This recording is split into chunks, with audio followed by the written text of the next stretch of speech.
नमस्ते, वंदे मातरम, जय हिंद। जैसा कि आप जानते हैं, आज के ज़माने में सभी को वाहन की ज़रूरत होती है और जो दिव्यांगजन हैं उनको भी मोबिलिटी के लिए वाहन की आवश्यकता होती है।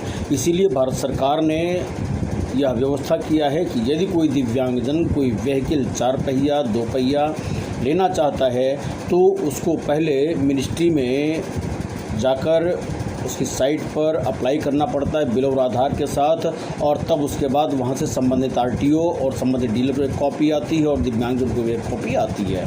अकॉर्डिंगली जो उनको 28% जीएसटी आम लोगों को देना पड़ता है, वह दिव्यांगजन को सिर्फ 18% जीएसटी देना पड़ता है on the purchase of vehicle और बाइक वाट एवर इज। अब यहाँ पर बात यह आती है कि कोई भी वाहन हो बिना बीमा के रोड पर नहीं चल सकता है। बीमा ज़रूरी यानी इंश्योरेंस ज़रूरी है। उस इंश्योरेंस के लिए भी जीएसटी आप जानते हैं 18% लेवी होती है। इसमें दिव्यांगजन को कोई भी छूट नहीं मिलती है।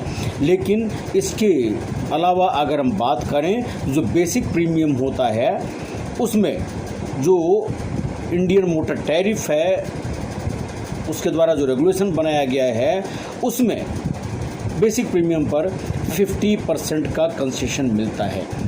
मतलब अगर बेसिक प्रीमियम आपकी 1000 आ रही है तो मान के चलिए कि 500 रुपये की छूट आपको वहाँ पर मिलेगी।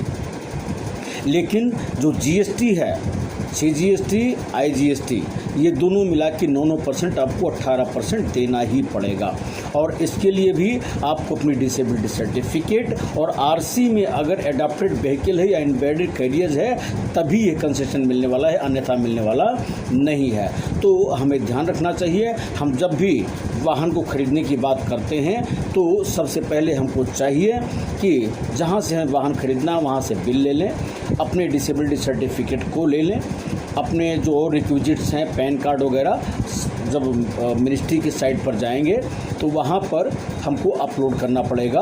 और फिर उसके बाद संबंधित आरटीओ को और संबंधित डीलर को और आपको भी एक कॉपी आ जाएगी। अकॉर्डिंगली जो आरटीओ कंसर्न हैं वहाँ भी आपको रजिस्ट्रेशन टैक्स नहीं देना है, वो भी एग्जेम्प्टेड है।